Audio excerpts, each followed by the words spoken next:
Live from downtown Detroit, home of WDIV and Click on Detroit, Local 4 News at noon starts now. The stage is set for the first 2020 presidential debate. President Donald Trump and former Vice President Joe Biden going head-to-head on the issues dominating the campaign. That would be the economy, the pandemic, and the new revelations on the president's tax returns. We're previewing the high-stakes showdown. But first, new information on the 2016 Fraser Sinkhole case as the Macomb County Public Works Commissioner announces details of a settlement. That story topping our news here at noon. Thank you for joining us. I'm Evrod Cassidy. That settlement involves 3 contractors, and you might remember that sinkhole first developed back on Christmas Eve of 2016, and it destroyed homes and even created a pit in the size of a football field right there on 15 Mile Road. Now, at the time, the collapse threatened to dump raw sewage into thousands of basements in the county through the broken pipe. Let's get out live to our Victor Williams. He has been following this story for us this morning. He joins us now this afternoon with details of the settlement. Victor. Yes, good afternoon, Evrod. That settlement is now in the amount of $12.5 million. And it was a huge deal, of course, when all of this happened, and even a huger deal now that everything is just about over. You know, about 3.5 years ago, right on this lot here, there was a beautiful, beautiful home. Macomb County Public Works Commissioner Candace Miller announced the multi-million-dollar settlement in the same lot where one home was condemned and demolished because of the 2016 incident. Miller, blaming human error, says the insurance company for the 3 contractors who made the mistake will award $12.5 million to the county, the largest settlement acquired by Macomb County in history. Overall, 23 homes had to be evacuated, 3 condemned, including 2 damaged so badly that they had to be demolished.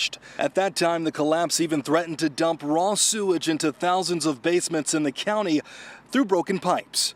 John and Helen Finnegan are just happy to finally find some closure in the situation, thanking the commissioner and everyone else who helped. This is good. What they've done, they've done a good job. She's just the best thing that's ever happened to us in this county. She's a wonderful woman. And the commissioner is working on a plan to make sure nothing like this ever happens again. We'll be detailing that coming up right at 5 p.m. In the meantime, we are reporting live in Fraser. Victor Williams, Local 4. All right, Victor, thank you for the update there. In other news this afternoon, the city of Detroit has announced a new partnership to launch the largest affordable housing fund in Detroit history. The Detroit Housing for the Future Fund will help address funding needs to build new and preserve existing affordable housing in the city. This is all part of the city's efforts to preserve 10,000 units of existing affordable housing and create 2,000 units of new affordable housing.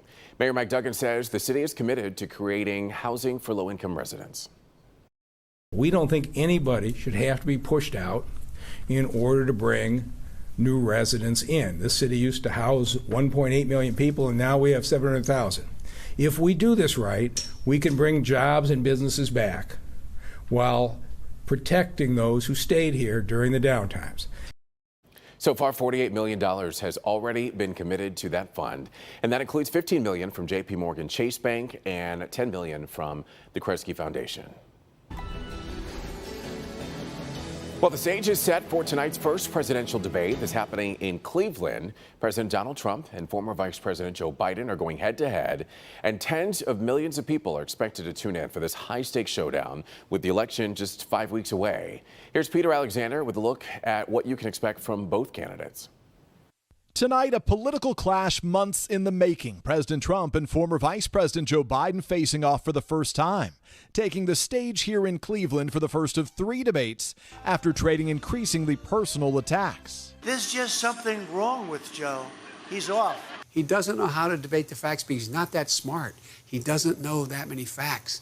Tonight's backdrop, more than 206,000 Americans dead due to the pandemic, millions out of work as the country recovers from an economic collapse, and 2 vastly different visions on how to move a bitterly divided nation forward. Now fresh in voters' minds, that stunning New York Times report painting a dire picture of the president's finances, detailing that President Trump is personally responsible for more than $400 million in loans, most of which are coming due in the next 4 years. Biden's running mate Kamala Harris previewing a likely line of attack. Who does he owe the money to? tell us, who do you owe the money to?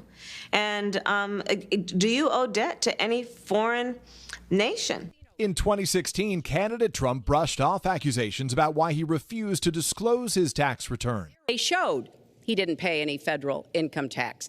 So that makes me smart. According to the Times, the president paid little to no federal income tax for most of the last 2 decades, though NBC News has not independently reviewed the documents. The president arguing he was entitled, like everyone else, to take advantage of tax loopholes. Donald Trump Jr. defending his father. It's ridiculous. My father's paid tens of millions of taxes.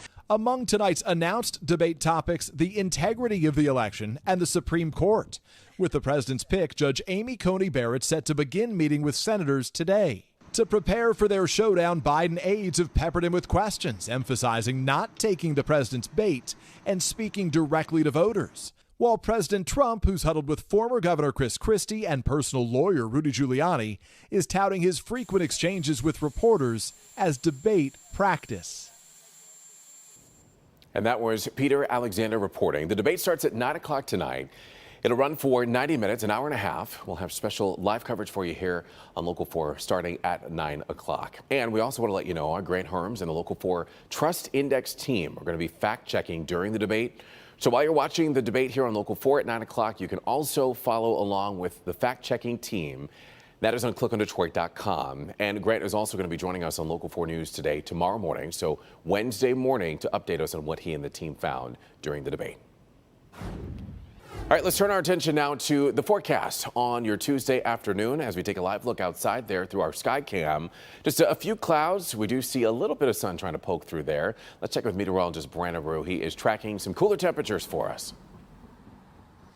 Yes, and Michigan, one of the few areas where within a matter of a couple of days, you go from air conditioning to possibly needing the heat. At the very least, we're windows open today and very pleasant temperature-wise. We've got a nice blend of sun and clouds and a little more cloud cover expected through your afternoon. You can see a lot of clouds in the skies here over Ann Arbor, the big house, and 60 at Metro Airport, 62 Monroe. It's 58 in Lapeer, 56 in Ann Arbor. Temps are really only going up about another 5 degrees or so middle 60s. And again, partly cloudy skies becoming partly sunny with a chance for a couple of isolated showers, which we've kind of already seen in the making, especially for parts of our north zone. It's a southwest wind, and that wind will drag limited moisture to mainly areas north of M59, light shower chances. Evrod, we've got a bigger rain and cooler air straight ahead in the big forecast. All right, Brandon, thank you. We'll be checking in with him shortly. Right now, we want to keep you updated on your coronavirus headlines with the state of Michigan reporting 1,308 new cases, but we should point out that's a 2-day total of Sunday and Monday's numbers, and that also includes 8 lives lost to the virus. Again, a 2-day total there. On the national front, the United States has surpassed 7,156,000 confirmed cases. More than 205,000 people have died from the virus, and these are numbers coming from the Johns Hopkins University database. In the meantime, on a global scale of things, coronavirus deaths has now passed 1 million. Over the past 10 months, the virus has taken more lives than HIV, malaria, influenza, and cholera, with no signs of stopping anytime soon as they're working towards a vaccine. The investigators have spent the morning at United Memorial Cemetery in Plymouth exhuming remains, and we're told this is in part of Operation United, which is an effort to gather DNA and to work to identify unknown murder victims. In August, Detroit police, along with federal agents, exhumed 26 bodies at Knollwood Cemetery in Canton. So to come here on Local 4 News at noon, inside the controversial decision, the Kentucky Attorney General agrees to release grand jury deliberations in the Breonna Taylor case after public outcry and the demands of a juror. We'll tell you when we'll be able to hear those reportings. That's coming up next.